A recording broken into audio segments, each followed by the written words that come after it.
The political crisis in the South American nation of Peru is deepening with each passing day and is showing no signs of dying down.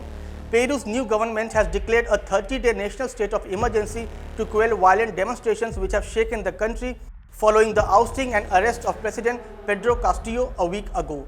Since then, people have come to the streets demanding the holding of general elections in the country. Protests at many places have turned violent. At least 8 have died and several have been grievously injured so far.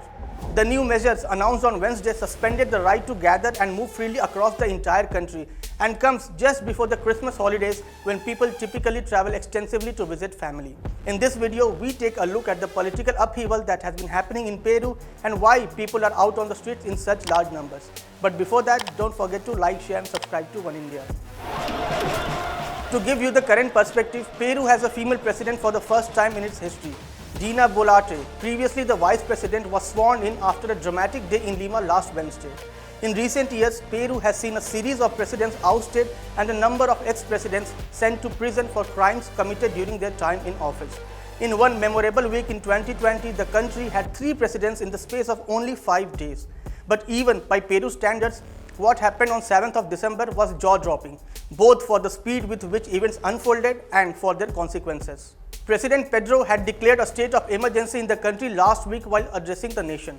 The former president had talked about dissolving the Congress party dominated by the opposition members. But Congress, which is controlled by parties opposed to Mr. Castillo, convened an emergency session and held the impeachment vote Castillo had been trying to prevent.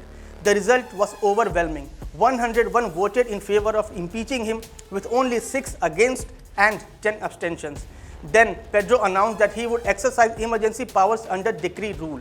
He also said that he would call for new assembly elections. The political upheaval started in Peru after Castillo was ousted.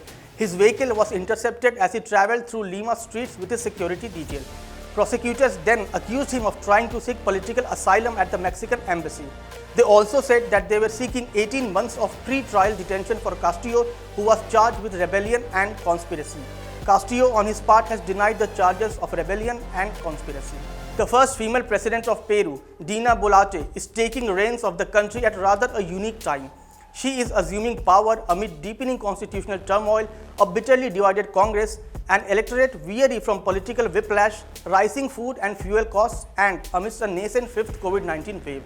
And as a political outsider with few congressional allies or the backing of the far-left Free Peru party, which catapulted her into national politics, she will have difficulty building alliances and filling high-ranking government positions. But she, like others, carries her own political baggage.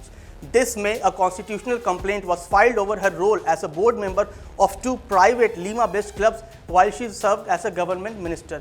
This was deemed a violation of Peruvian law that could have barred her from holding public office for 10 years. This week, a congressional probe concluded that she had not broken any laws. In order to diffuse the tension, she has now said that general elections could be scheduled for December 2023. A previous announcement that elections would be brought forward by 2 years to April 2024 on Monday did nothing to placate the protests. Peru continues to protest and continues to burn. This was all about what is happening in Peru. We hope you would like this new video. Thank you for watching. Subscribe to One India channel and never miss an update.